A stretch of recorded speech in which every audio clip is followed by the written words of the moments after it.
This time on the news at this hour, Kano State Governor Abba Yusuf has today reappointed Muhammadu Sanusi II as the 16th Emir of Kano.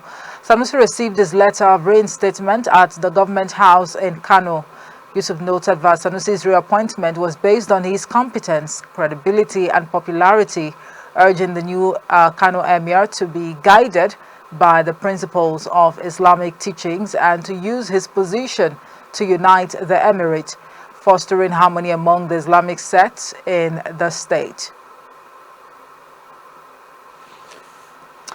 The Academic Staff Union of Universities, ASU, Nsukka branch or zone, has stated that it is not sharing in the joy of 1 year in office of President Bola Tinubu due to the administration's unfulfilled promises.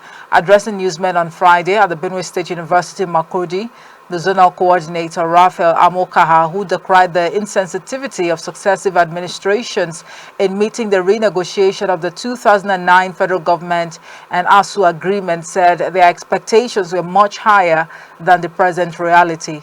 Amokaha listed some of the unfulfilled agreements to include poor funding of the nation's universities, breach of university autonomy, particularly in the Integrated Personnel Payment Information System, non-payment of earned academic allowances, and the 4-month salaries was held. Now, the Coordinated Minister of Health and Social Welfare, Professor Mohammed Pate, says the enrollment quota in medical, nursing, and other health professional schools has been increased from 28,000 naira to 64,000 naira yearly. Professor Pate said this at the sectoral ministerial press briefing to mark the first anniversary of President Bola Tinubu in office in Abuja. Reports say over the years, health workers in the country have always moved to other countries to practice, a development experts say is worrisome. Experts have also identified the push factors as inadequate equipment, worsening insecurity, poor working conditions, and poor salary structure. On the foreign scene, the International Court of Justice is ruling on South Africa's request to order a halt to Israel's Rafah offensive in Gaza today. South Africa asked the ICJ to order it as an emergency measure, saying Israel's actions in Rafah amount to a genocidal operation and threaten the survival of the Palestinian people.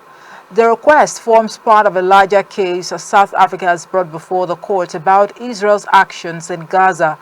Israel has said the Rafah offensive is key to defeating Hamas following the 7th of October attacks and called South Africa's case wholly unfounded.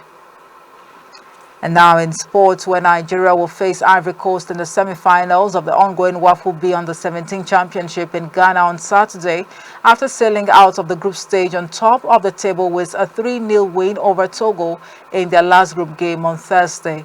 In the rescheduled last Group B game, which was played at the rugby pitch of the University of Ghana, striker Abdul Muiz Adeleke bagged the brace, plus another goal from Rafa Adams ensured the Golden Eaglets a second win, which earned them 7 points and the superior goal difference ahead of Burkina Faso. Adeleke came up big in the morning encounter with his double, while Rafa Adams did his rising reputation no harm with his second of the tournament. That's it for the news at this hour. Thank you so much for watching. I am Omoefe Peace Osemere. Good afternoon.